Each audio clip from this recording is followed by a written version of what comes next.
Hello my fellow Genshin enjoyers. Today I am going to be showing you what a 6-month, almost 7, true Yae Miko main looks like. I know what you're asking, isn't it just the same thing? No, because what I've done is probably something you haven't seen any other players in the game have done for their characters. As you know, every main sacrifices primo gems for the characters, but I sacrificed even more for my Yae Miko. More than what even I think what a whale could do, because all of it, you know, if you're a whale, you spend your real life money. But I spent my time, been saving all for a very long time for my Yae Miko. My Yae Miko, I would like to think is very special. She's not the same. Like, she looks the same, right? She's every Yae Miko. The model's the same.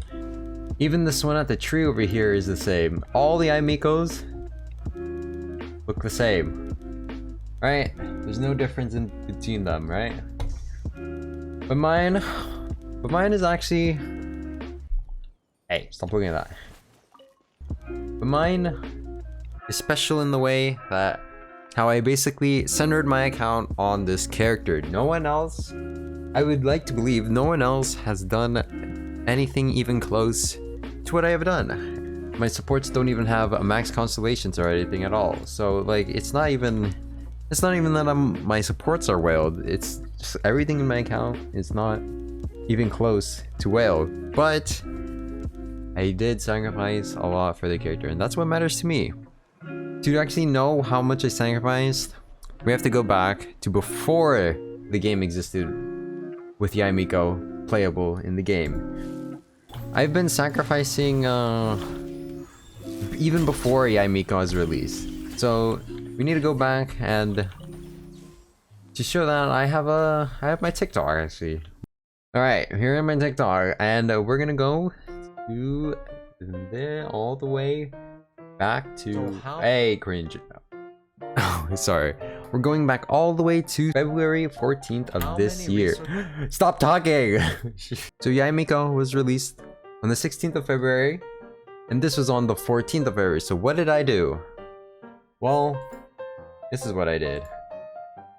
7 months of hoarding for Yae. What did it get me? And here it is.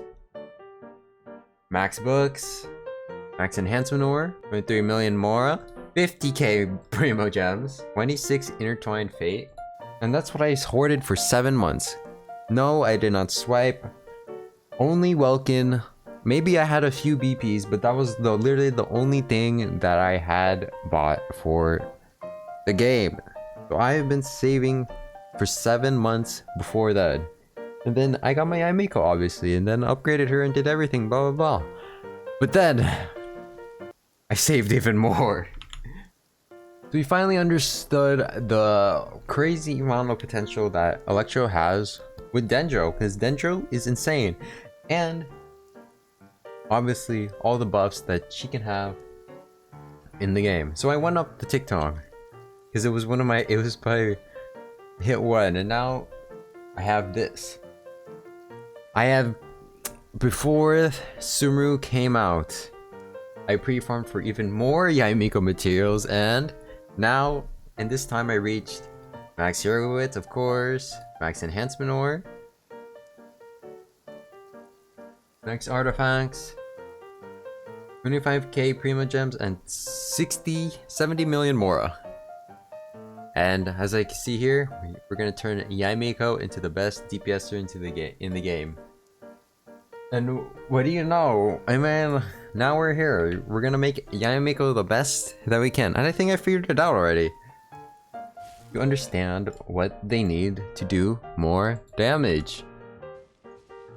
So now that I have 1, played Yae Miko for a long time now, and 2, understood how Dendro and all the possible buffs that come with Dendro in general affect Yae Miko, we are now able to make the hardest hitting Yae Miko we could possibly can on our account without epically wailing. Now, right now, all those primo gems that we've been saving, we'll go to Yae Miko C6. My goal is to have Yae Miko C6 without having to wail, just saving and hopefully her real one brings that. But for now, we gotta focus on making my Yae Miko the strongest. So how do we do that? Well, it's all in the magic of this domain. This domain is probably the best that we can. Unfortunately, artifact system is not so good because the set that I want to try it out with, and I think will give the most damage, is actually not available because RNG. We love RNG, right? I don't have a good force set for this, and yeah, I'm not using this flower. I don't care what you guys say, I'm not using this flower. I mean, it could be good, but like, come on. I only have, and then this is not bad. But this is better. This set is better. I do not have the right artifacts to test it with, so I have to go with my old artifacts, and even then, these artifacts are not the greatest. So, unfortunately, artifacts is not on our side. It never will be, because this game sucks. I hate this game. This game and this artifact system. It's stupid.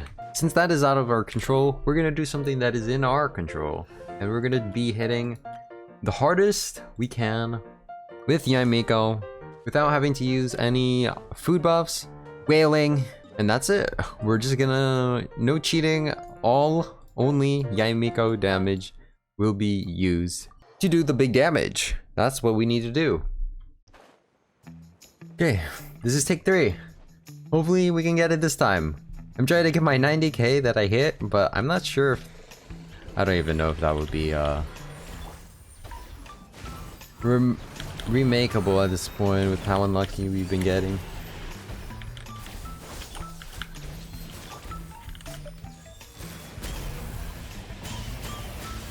Oh, there it is! The 90k! So as you can see there, that was our 90k Yae. And you might be saying, well, 90k is low for damage in the game, right? I hate to break it to you, but if you think Yae is gonna do a lot of single number damage, which is like one huge hit, unfortunately she's not made for anything even close to that. She's made to do DPS with her turrets, right? Multiple shots of her towers. They're not nukes, right? They just do good damage over time. And her burst, which also does, again, multiple hits. So her burst does multiple hits. And unfortunately, if you do multiple hits, you're not going to do one big hit. But I mean, we can dream and assume that Yae Miko does, what, 90k per hit, right? So let's real quickly become a nerd and assume that she hits 90k per hit, yeah? And then you multiply that by 4, because her burst hits 4 times. Unless, well, it's gonna be 3, because here and then the skill damage. So let's assume she does 3 damage. She does it 3 times. 3. 2700 damage secretly, right? If it hits all that much, but unfortunately it doesn't. We can only hope that it does that much damage, but it's not even close. What I'm getting out of here is that Yae Miko is not meant to do one huge giant burst damage. He's meant to do multiple.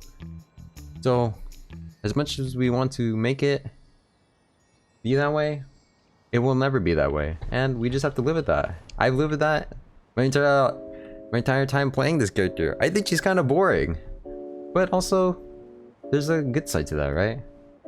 If you make her hit hard, then it's kind of fun.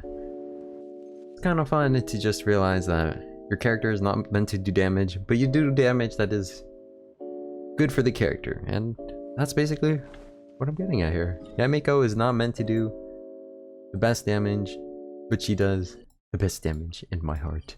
So real quickly, if you want to replicate my build, here it is. Obviously, Yae Miko, this is my build owner. And these are her stats. The rest of these, it doesn't really matter, but here, I have a blade on Aether. Instructor set on Aether. I have no constellations, and 0 talents. You don't need to upgrade his talents. And then here, Bennett. I have a crowned Ben ult, the following. 4-piece noblesse, doesn't matter what you choose, and then your highest base attack sword. Kazuha, he's a full stack Kazuha. Iron Sting, very decent. No constellations, and 999. So as you can see, this team does not do damage besides Yae, because it's a Yae buffing team. That's what it's supposed to be. Yae Miko, we're here to buff Yae Miko. And that's the end of the video. Sorry if my voice is different. I'm recording this after because it didn't do an ending. But yeah, thank you so much. All my socials are in the description below. Please subscribe. Subscribing is going to be very helpful. The goal is 1,000 subs. So yeah, hopefully I did well enough for you to subscribe. And yeah, that's about it. I hope you enjoyed the video. I hope to see you another time. Bye.